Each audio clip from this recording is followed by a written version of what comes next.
Less publicized, but critically important to the future of the league. NFL owners meetings are underway. Wave 2 free agent options for the Washington Commanders, and it's Mock Draft Monday, less than a month away from the 2022 NFL Draft on the Locked On Commanders podcast. Your daily podcast on the Washington Commanders, part of the Locked On Podcast Network. Your team every day.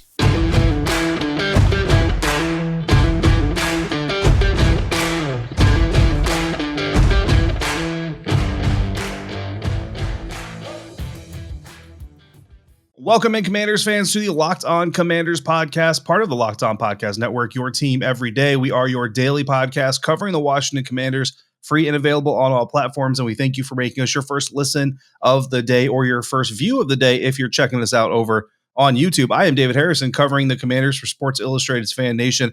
My co-host, Chris Russell, the Rooster, one half of the Russell and Medhurst show on the Team 980. Find Chris and Pete there Monday through Friday from 3 to 7 p.m. Eastern, or anytime along with this show on the Audacy app.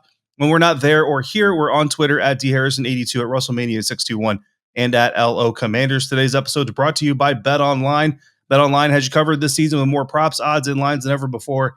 BetOnline, where the game starts. Chris, NFL owners meetings have begun. I know Bruce Arians has already said some interesting things talking to Steve Wyche there of the NFL Network about what they were going through to replace Tom Brady. That was some interesting stuff, but Commanders fans don't really care about that, do they? They want to know what Ron Rivera has up his sleeves and what's going on down there with the Washington Commanders. Yeah, and we don't know what Ron Rivera is going to say, when he's going to speak. Basically, for those that are unfamiliar, David, and I'm sure you know this, like they have like the AFC coaches breakfast, the NFC coaches breakfast.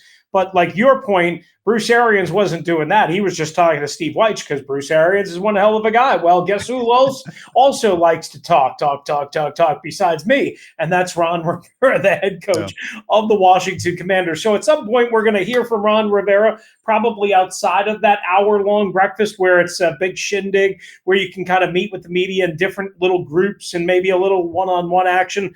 We will see. But the thing, I don't know about you, the thing that I'm most interested in hearing from Ron at this point is, now that we are in wave 2 of free agency, and you might want to call this wave 3, I don't know, I just call it wave 2 of free agency.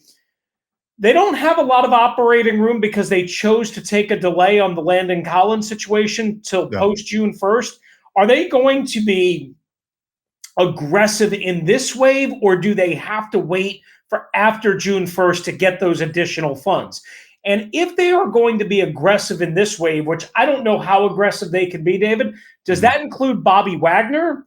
Does that include DeAndre Carter, who they still haven't brought back yet, despite bringing back a number of their free agents? Yeah, I mean, DeAndre Carter's a name that sticks out to me. He's a guy that, I mean, I've mentioned it on the Locked On Bucs podcast, that maybe the Buccaneers take a look at him because he's got return ability, and he obviously showed some skills with the Washington Commanders. Probably one of the surprising bright spots. Like, we all knew that Antonio Gibson was a talented back, even with his fumble issue, still played pretty well. We all knew that Terry McLaurin was a stud, and stuff like that. Jonathan Allen, obviously a leader on the team. So those guys kind of delivered to the expectations or to what we thought would happen. But DeAndre Carter was a guy that really came in. And I remember back at training camp, Chris, you kind of snuck him in there. You're like, you know what? We kind of started off with like De'Ami Brown. There was another guy that you were really excited about. I think it was Dax Milne getting some punt return duties there early on in camp. And then DeAndre Carter was a guy you kind of threw out there. You're like, keep an eye on this kid. And next thing you know, he's out there returning a kick for a touchdown against the Atlanta Falcons and becoming a very,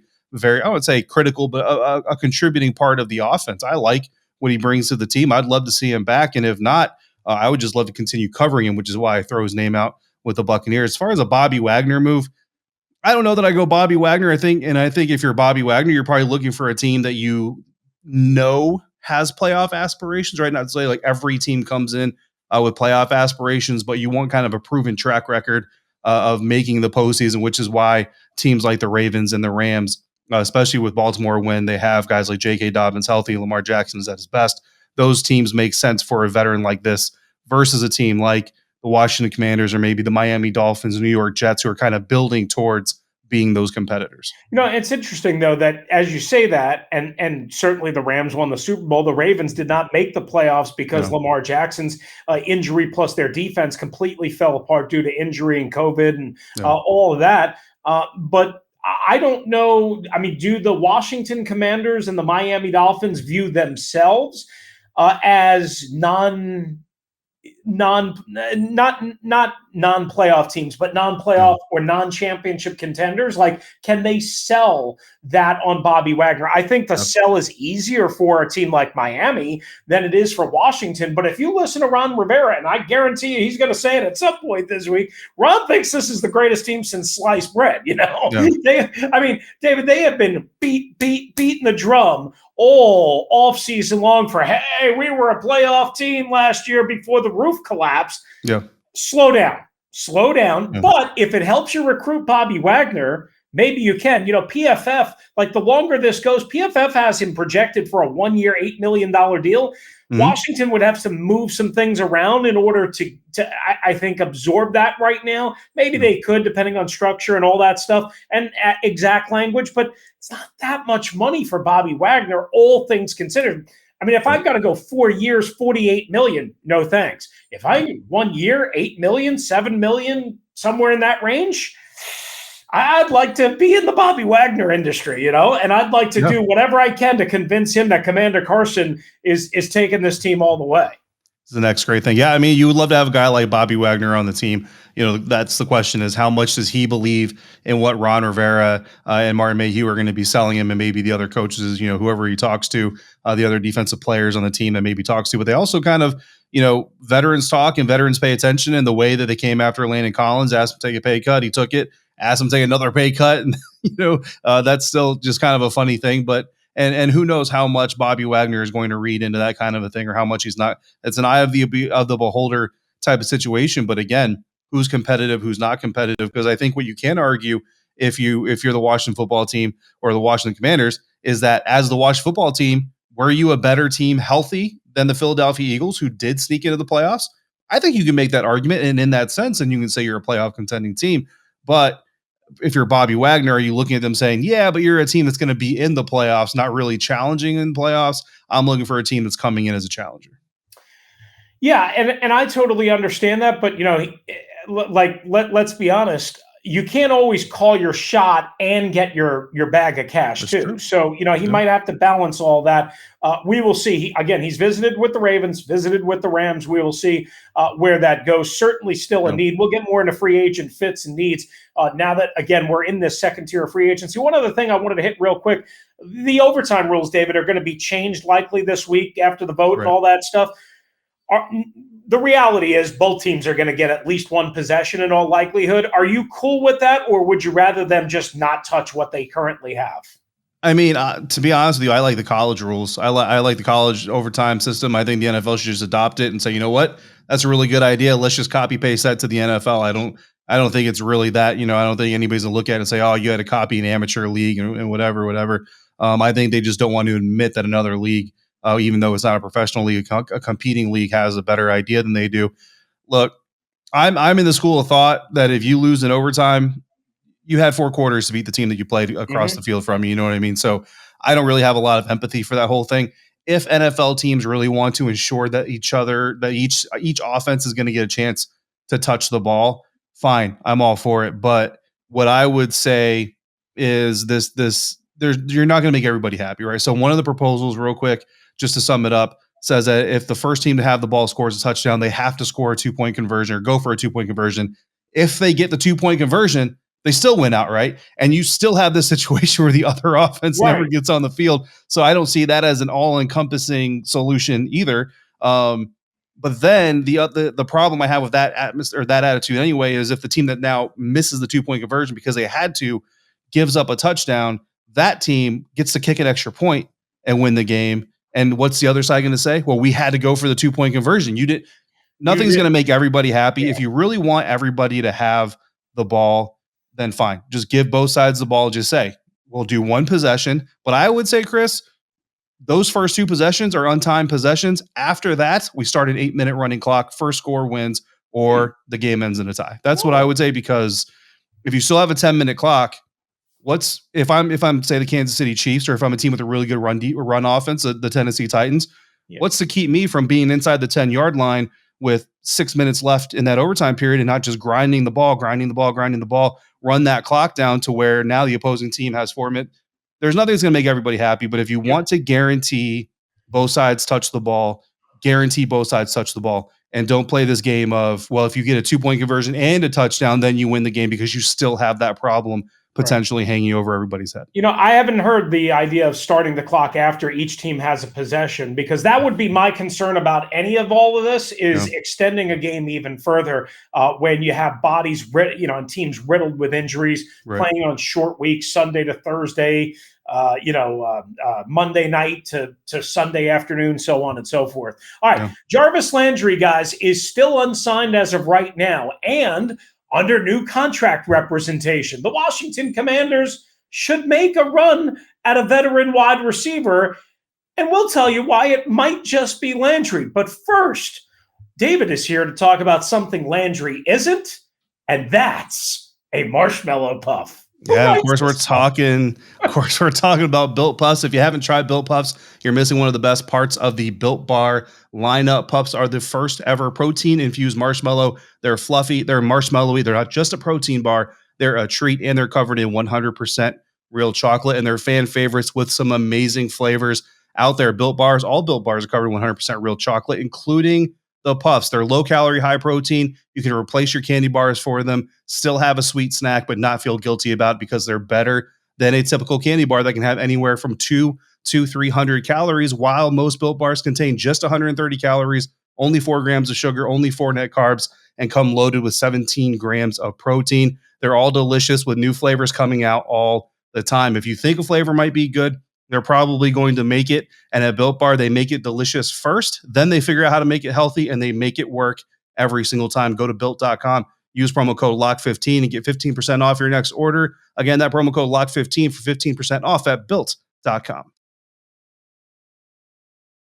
All right, thanks again, Commanders fans, for making us your first listen and your first view on YouTube of the day. Now make sure you're following the Locked On NFL podcast, where Locked On experts covering the biggest stories around the NFL every Monday through Friday in less than 30 minutes. It's available and it's free wherever you get your podcast. Along with David Harrison at DHarrison82, covering the Washington Commanders for SI.com's Fan Nation. I'm Chris Russell, co-host of the Russell and Medhurst Show on the Team 980 in the Washington, D.C. area and elsewhere on the Audacy app. All right, David. So as we keep mentioning, and we talked about a little bit with Bobby Wagner, it is tier 2 of free agency where guys drop their prices. And I wanted to take a couple of minutes with you to kind of gauge where you're at in terms of what position groups maybe Washington could still be looking at tier 2, tier 3 as we get closer to the draft, now that everybody spent a lot of their money.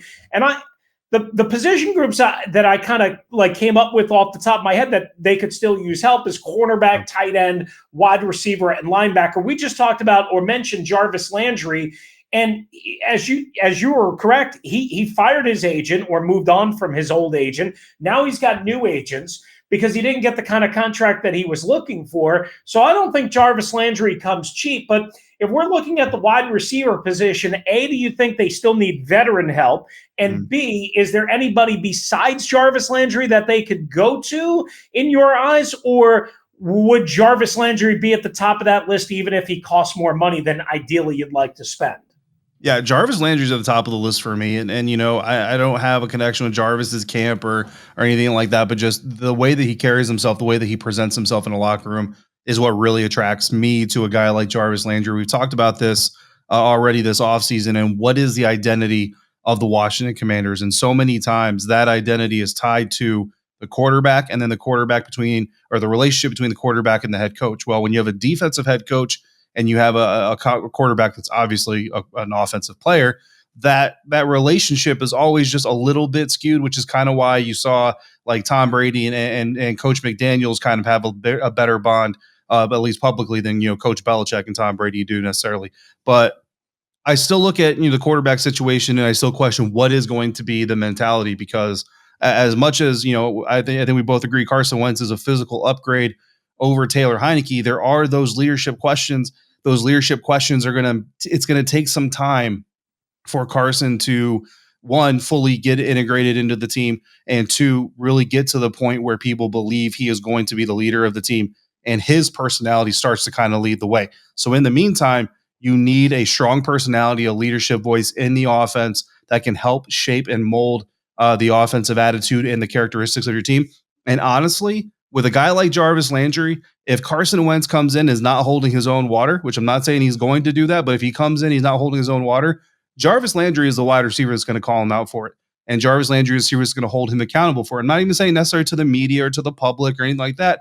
He'll do it behind closed doors. He'll do it in the meeting rooms, and he'll do all those things. But if you're the Washington Commanders and you're talking about a situation where 70% snaps to Carson Wentz to your QB1, as Ron Rivera is putting it, cost you a second-round draft pick, going from a third to a second-round draft pick, you need to know before you get to like the 60% season threshold whether or not you believe Carson is the guy in 2022 that can get you to where you're trying to go, which is the tournament.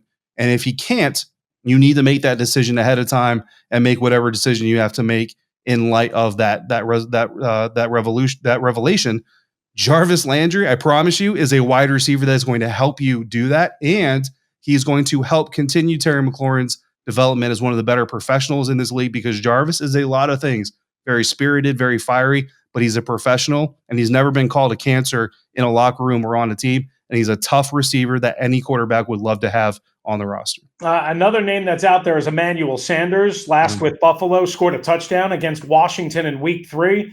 I'd love to have Emmanuel Sanders. Emmanuel's talented, much more affordable than Jarvis Landry. Staying quickly on offense, I don't know if they need a tight end, but it would be like something I think smart insurance to do with Ricky Seals-Jones out.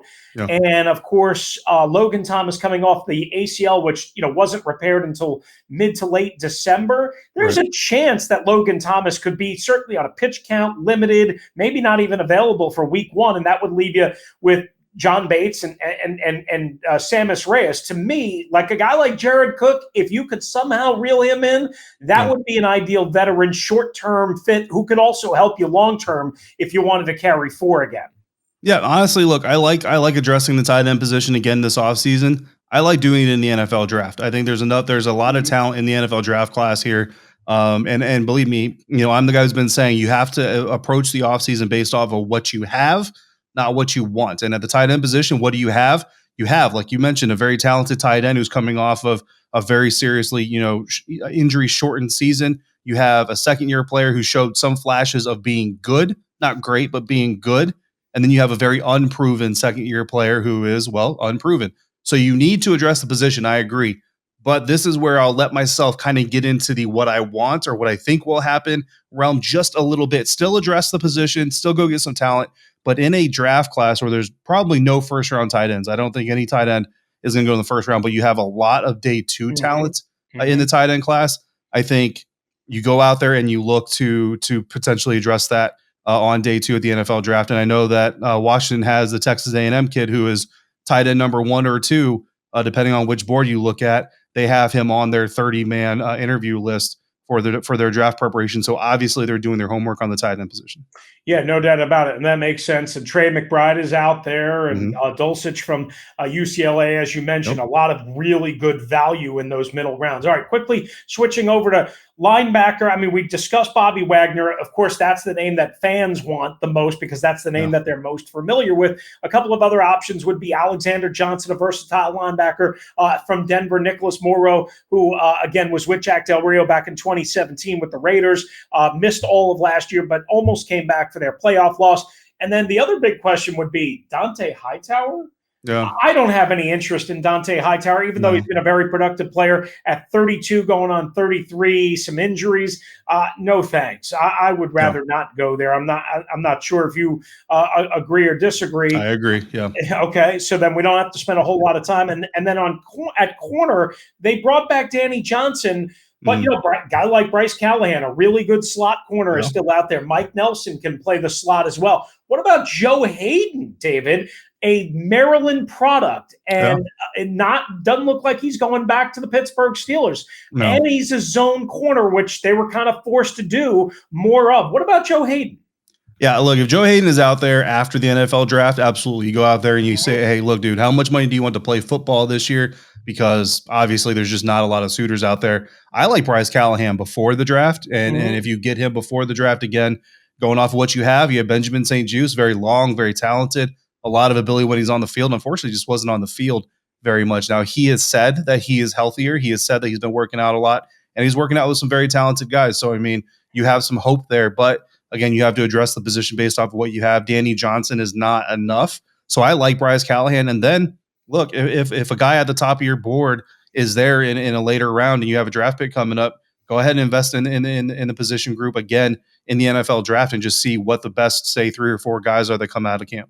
All right, it's Mock Draft Monday right here on the Locked On Commanders podcast. Where are the Washington Commanders going to go? David and I will fill you in on what one major mock draft has for the Commanders at number 11. But David, our next partner has a product that I just started using last week, and I take it every morning. I started taking Athletic Greens because, well, I needed energy. I needed to feel better about myself. I don't always get to the gym, and it actually has helped. I mean, you mix it with 8 ounces of water. I've been on it for almost a week now, and you slug it down.